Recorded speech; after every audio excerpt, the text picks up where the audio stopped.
ለሰባት ተከታታይ ቀናት በየቀኑ ጠዋት በባዶ ሆድ አንድ ቁራጭ ጥሬ አይብ ብትመገቡ በሰውነታችሁ ላይ ምን አይነት ታምራዊ ለውጥ ሊመጣ እንደሚችል አስባችሁ ታውቃላችሁ? ብዙዎቻችን አይብን የምናውቀው ለመብላት፣ ለምግብ ማጣፈጫ ወይም ለዳቦ እና ለመጋገሪያነት ብቻ ሊሆን ይችላል። ነገር ግን ጥሬውንና በትክክለኛው መንገድ የተዘጋጀውን አይብ ስንመገብ በውስጡ ያሉት የተፈጥሮ ፕሮቲኖች፣ ጠቃሚ ባክቴሪያዎች፣ እጅግ ከፍተኛ የሆኑ ካልሲየም፣ ፎስፈረስ እና ማግኒዚየም ይዘት ሰውነታችንን ሙሉ በሙሉ የመቀየር አስገራሚ አቅም አላቸው። ይህ ምግብ ተራ አይደለም። በሰውነታችን ውስጥ ያለው የሆድ ባክቴሪያዎችን የሚያስተካክል፣ የደም ግፊትን በአጭር ጊዜ የሚያረጋጋ፣ በተለይ ለአጥንትና ለመገጣጠሚያ ጤና እፎይታ የሚሰጥና ያለምንም ከባድ ስፖርት ቦርጭና አላስፈላጊ ስብን ለማቅለጥ የሚረዳ የተፈጥሮ ድንቅ ስጦታ ነው። ስለሆነም በዚህ ቪዲዮ ይህንን ጤናማ ምግብ ለ7 ቀናት ብቻ ስንመገብ በየቀኑ በሰውነታችን ላይ የሚመጡትን አስገራሚ የለውጥ ደረጃዎች በጥልቀት እናያለን። ከዛም አልፎ ጥሬ አይብ ነው መመገብ ያለብን ወይንስ የተቀቀለ አይብ? ምን አይነት አይብ ነው መምረጥ ያለብን? የሚሉትን ወሳኝ ጥያቄዎች በመመለስ ትክክለኛውና ሳይንሳዊ የአይብ ምርጫና አጠቃቀም ደረጃ በደረጃ አሳያችኋለሁ። ስለሆነም እስከ ቪዲዮ በመጨረሻ በማየት መልሱ ማግኘት ትችላላችሁ። ቻናሉንም ሰብስክራይብ እና ላይክ በማድረግ እና ሐሳባችሁን ደግሞ በኮሜንት ላይ በመጻፍ ንገሩኝ። ሁሉንም ላይክ አድርጌ መልሳለሁ። አሁን ወደ ቪዲዮ። ምክንያቱም ከ7 ቀናት በኋላ የምታዩት ለውጥ ራሳችሁን ጭምር የሚያስደስታችሁ ነው። አንደኛውና በቅድሚያ የሚታየው ለውጥ የሆዳችን እንቅስቃሴ፣ በተለይ በአንጀታችን የምናየው ለውጥ ማለት ነው። በመጀመሪያ ቀን ማለት በአንደኛው ቀን ጠዋት ላይ አይብ መመገብ ስትጀምሩ በሰውነታችሁ ላይ የምታስተውሉት ትልቁና ፈጣኑ ለውጥ በምግብ መፈጨት ስርዓታችሁ ላይ ነው። ጥሬ አይብ በውስጡ እጅግ ከፍተኛ መጠን ያለው ፕሮቲንና ፕሮባዮቲክስ ጠቃሚ ባክቴሪያዎችን ይዟል። ይህ ፕሮቲን ወደ ሆዳችሁ ሲወርድ የሆድ አሲድን ሚዛን በማስተካከል ምግብን በቀላሉ እንዲፈጭ ያደርጋል። በዚህም ምክንያት ለብዙ ጊዜ ያስቸግራችሁ የነበረው የሆድ መነፋት፣ የጋዝ መብዛትና ከምግብ በኋላ የሚመጡ የመክበድ ስሜት ወዲያውኑ ይቀልላችኋል። ሆዳችሁ በሚገርም ሁኔታ ቀላልና የተረጋጋ ሆኖ የሚሰማችሁ ከመጀመሪያው ቀን ጀምሮ ነው። በተጨማሪም አይብ በውስጡ ያሉት ፕሮቲን የሆድ ግድግዳን ያጠናክራል እና ምግብ መፈጨት ኢንዛይሞችን ያነቃቃል። ስለዚህ አይብ መመገብ ብንጀምር መጀመሪያ የምናየው ለውጥ አንጀታችንና በምግብ መፈጨት ስርዓታችን ላይ የሚታይ ጉልህ የሆነ ለውጥ ይሆናል ማለት ነው። ስለዚህ ከመጀመሪያ ቀን ጀምሮ ሆዳችሁ እንዴት እንደተለወጠ በግልጽ ታስተውላላችሁ። ሁለተኛው ደግሞ ለውጥ የደም ግፊት መረጋጋትና የልብ ምት መስተካከል። በሁለተኛው ቀን አይብ በሰውነታችን ውስጥ እንደ ተፈጥሯዊ የደም ግፊት መቆጣጠሪያ ሆኖ መስራት ይጀምራል። አይብ በውስጡ ካልሲየምና ማግኒዚየም የደም ቧንቧዎችን ዘና ያደርጋል እና የደም ፍሰትን ያሻሽላል። በዚህ ቀን የልብ ምታችሁ የበለጠ መደበኛና የተረጋጋ ሆኖ ሊሰማችሁ ይችላል። በተለይ የደም ግፊት ችግር ያለባችሁ ሰዎች በዚህ ቀን የጭንቅላት መክበር እና የድካም ስሜት የመቀነስ መምጣቱን ታስተውላላችሁ። ይህ ማለት ኩላሊታችሁና ልባችሁ በጥሩ ሁኔታ እየሰሩ መሆኑን የሚያሳይ ምልክት። በዚህ ሂደት ውስጥ አይብ በውስጡ ያለው ፖታሲየም ከፍተኛ የሆነ የሶዲየም መጠን ስለሚያስወግድ ለልብ ጤንነት እጅግ አስተማማኝ ነው። በዚህ ምክንያት የሰውነት መቅለል ስሜትን ታስተውላላችሁ። ስለዚህ በዋናኝነት አይብ መመገብ ትልቁ ጥቅሙ የልብና የደም ዝውውርን ጤንነት ላይ ነው። ስለዚህ ልባችሁ ፍጹም ጤነኛ ሲሆን ታስተውላላችሁ ማለት ነው። ሶስተኛ ለውጥ የፊት ቆዳ መጥራትና መብራት። በሶስተኛውና በአራተኛው ቀን አይብ የውስጥ አካላችሁን የማጽዳት ስራውን አጠናክሮ ወደ ውጫዊ ክፍል ማለትም ወደ ቆዳችሁ ይሻገራል። የፊት ቆዳችን ጥራት በቀጥታ ከደም ንጽህና ከሆርሞን ሚዛን ጋር የተያያዘ ነው። በአይብ ውስጥ ያለው ቫይታሚን ኤ እና ኢ መርዛማ ነገሮችን በሰውነታችን ማጽዳት ረገድ ትልቅ ሚና ይጫወታል። በዚህ ጊዜ ፊታችሁ ላይ የሚመጡ ብጉር፣ ጥቁር ነጥቦችና የቆዳ መስመር መድረቅ ይጀምራል። በተጨማሪም አይብ በውስጡ ሴሌኒየም የተባለ ኃይለኛ አንቲኦክሲዳንት ስላለው የቆዳ መሸብሸብንና መላላትን በመከላከል ቆዳችሁ ከውስጥ ወደ ውጪ የመቅላት፣ የመጥራትና የማብራት ተፈጥሯዊ ለውጥን የማሳየት ይጀምራል። በዚህ ቀን መስታወት ስትመለከቱ ፊታችሁ እንዴት እንደተለወጠ ትገረማላችሁ። ስለዚህ በአጭሩ በሶስተኛውና በአራተኛው ቀን የፊታችሁ ቆዳ ሲጠራና ሲያብረቀርቅ ታስተውሉታላችሁ ማለት ነው። አራተኛው ለውጥ የጡንቻ ጥንካሬ መጨመርና የሰውነት መነቃቃት።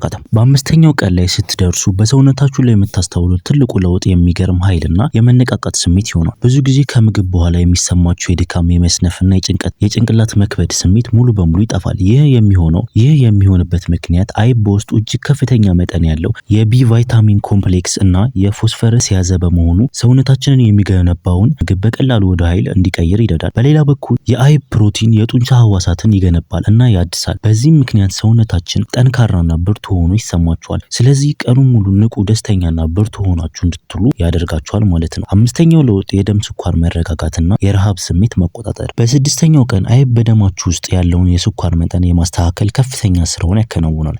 በአይብ ውስጥ ያለው ፕሮቲንና ጥሩ ስብ ከምግብ በኋላ ስኳር በድንገት ወደ ኋላ ከፍ እንዳይል ያደርጋል። ይህ በመሆኑ ምክንያት ያለምንም ምክንያት በየጊዜው የሚመጣባችሁን የረሃብ ስሜት፣ በተለይም ጣፋጭ ነገሮችን የመመኘት አባዜ በአንድ ጊዜ ይቀንሳል። ይህ ማለት ሰውነታችን የተረጋጋ የስኳር መጠን እንዲኖረው ስለሚያደርግ ውፍረትን ለመከላከልና የስኳር በሽታን ቀድሞ ለመከላከል እጅግ አስተማማኝ ጋሻ ይሆናችኋል ማለት ነው። በዚህ ቀን ከምግብ በኋላ የሚሰማችሁ የእንቅልፍ ስሜት ይቀንሳል እና ቀኑን ሙሉ ንቁና ደስተኛ ሆናችሁ ትቆያላችሁ ማለት ነው። ስድስተኛው ለውጥ የአጥንት መገጣጠሚያ ህመም መቀነስና የአጥንት ጥንካሬ መጨመር። በሳምንቱ መጨረሻ አካባቢ ላይ ደግሞ የጉልበት የትከሻና የጀርባ ህመም ካለባችሁ እፎይታ ማግኘት ትጀምራላችሁ። አይብ ከፍተኛ መጠን ያለው ካልሲየም እና ቫይታሚን ዲ ይዟል። እነዚህ የአጥንትን ጥግግት ያሻሽላሉ እና አንቲኦፓሲን ይከላከላሉ። በተጨማሪም አይብ የአጥንት መገጣጠሚያዎቻችንን የሚቀባውን ፈሳሽ ያድሳል። ይህ እንቅስቃሴያችንን ቀላልና ህመም የሌለው ያደርገዋል። በዚህ ቀን መጨረሻ ላይ ሰውነታችን ቀላልና አዲስ ሆኖ ይሰማናል። ሰውነታችን አሁን የበለጠ ጠንካራ ይሆንላችኋል። ይህ ማለት ለአጥንት ጤንነት እጅግ አስፈላጊ የሆነ ካልሲየም በሰውነታችን ውስጥ በመጨመሩ ነው። ሰባተኛ ለውጥ አስደናቂ የክብደት መቀነስና የመጥፎ ኮሌስትሮል መውረድ። በመጨረሻም በሰባተኛው ቀን ላይ በሚዛን ስትለኩ ወይንም ልብሳችሁን ስትለብሱ የሚገርም የሰውነት መቅለልና መቀነስን ታስተውላላችሁ። በተለይ በሆዳችሁ አካባቢ ያለው አላስፈላጊ ስብና ቦርጭ የመቀነስ ምልክት ያሳያል። ይህ ሊሆን የቻለው አይብ ባለፉት ቀናት ሜታቦሊዝም ወይም የስብ መቃጠል አቅማችሁን በከፍተኛ ደረጃ ስላነቃቃው ነው። ሰውነታችሁ አላስፈላጊ ስብን ቆጥቦ ከማስቀመጥ ይልቅ እነሱን አቃጥሎ ለኃይል መጠቀም ስለሚጀምር ወገራችሁ ወይም ውፍረት መቀነስ ትጀምራላችሁ። ከዚህም በላይ ለ7 ቀናት አይብ ስትመገቡ በደማችሁ ውስጥ ያለው መጥፎ ኮሌስትሮል በከፍተኛ ማሽቆልቆል ይጀምራል፣ እንዲሁም ጥሩ ኮሌስትሮል ይጨምራል። ይህ ለልብ ህመም እንዲሁም የደም ግፊት መንስኤ የሚሆኑት ችግሮች በእጅጉ ይቀንሳል። ሙሉ የሰውነት ክፍላችሁ ንጹህ የኮሌስትሮል የጸዳ ደምን ማግኘት ይችላል ማለት ነው። ስለዚህ እንግዲህ ይህ አስገራሚ ምግብ ማለት አይብ ለ7 ቀናት ብትመገቡ በሰውነታችሁ ላይ የሚከሰቱት ለውጦች እነዚህን ይመስላሉ። እጅግ አስገራሚና ድንቅ የሆኑ የጤና ጥቅምን ይሰጣችኋል። አሁን ወደ ዋናው ክፍል እናልፋለን። እሱም ምንድነው የአይብ ትክክለኛ ምርጫና አጠቃቀምን እናያለን ማለት ነው። እነዚህን ሁሉ ያያችሁት 7 አስገራሚ የጤና ጥቅሞች ሙሉ በሙሉ በሰውነታችሁ ላይ ለማየት አይብን በትክክለኛው መንገድ መምረጥ አለባችሁ። እዚህ ጋር ግን አብዛኛው ሰው የሚሳሳትበትና ጥቅሙን ሙሉ በሙሉ የሚያጣበት አንድ ትልቅ ሚስጥር አለ። እሱም ምንድነው? የአይብ አይነት ምርጫ ነው። ለጤና ጥቅም ስንል የምንመርጠው በፍጹም ጥሬ የሆነውንና ያልቀዘቀዘውን አይብ ነው። ምክንያቱም አይብ ሲቀዘቅዝ በውስጡ ያሉት ጠቃሚ ባክቴሪያዎች፣ ኢንዛይሞችና ቫይታሚኖች በሙቀት ምክንያት ታጠፋቸዋላችሁ። ስለዚህ ጥሬውን ልትመርጡ ይገባል። በገበያ ላይ 2 አይነት አይብ ታገኛላችሁ። የመጀመሪያው የፋብሪካ ውስጥ የተዘጋጀ የታሸገና ረጅም ጊዜ የሚቆይ ሲሆን በባህላዊ መንገድ የተሰራ ጥሬ ወተት የተጠቀሙበት እና ምንም አይነት ተጨማሪ ኬሚካል የሌለው ነው።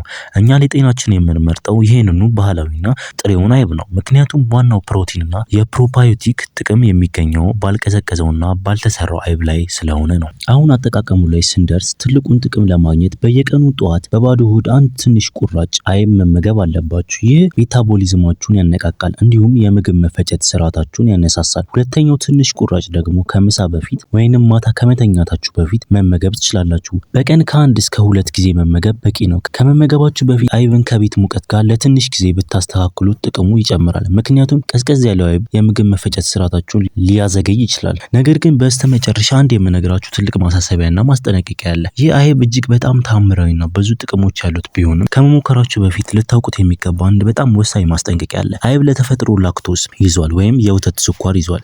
ስለዚህም ላክቶስ ኢንቶለራንት የሆናችሁ ማለትም ወተትና የወተት ተዋጽኦ ስትመገቡ የሆድ መነፋት ወይም ተቅማጥ የሚያጋጥማችሁ ሰዎች ይህንን አይነት በፍጹም መመገብ የለባችሁም። በተጨማሪም በከፍተኛ የደም ግፊት ያለባችሁ ሰዎች አይብ ሶዲየም ስላለው መጠኑን መቆጣጠር ትንሽ ብቻ መመገብ አለባችሁ። ከዚህም ውጪ ግን ምንም አይነት ከባድ የጤና ችግር የሌለባችሁ ሰዎች ሁሉ መመገብ ትችላላችሁ። በአጭር ጊዜ ውስጥም በሰውነታችሁ ላይ አስገራሚ ለውጥ የሚያመጣ ፍጹም ተፈጥሯዊ ድንቅ ስጦታ ነው።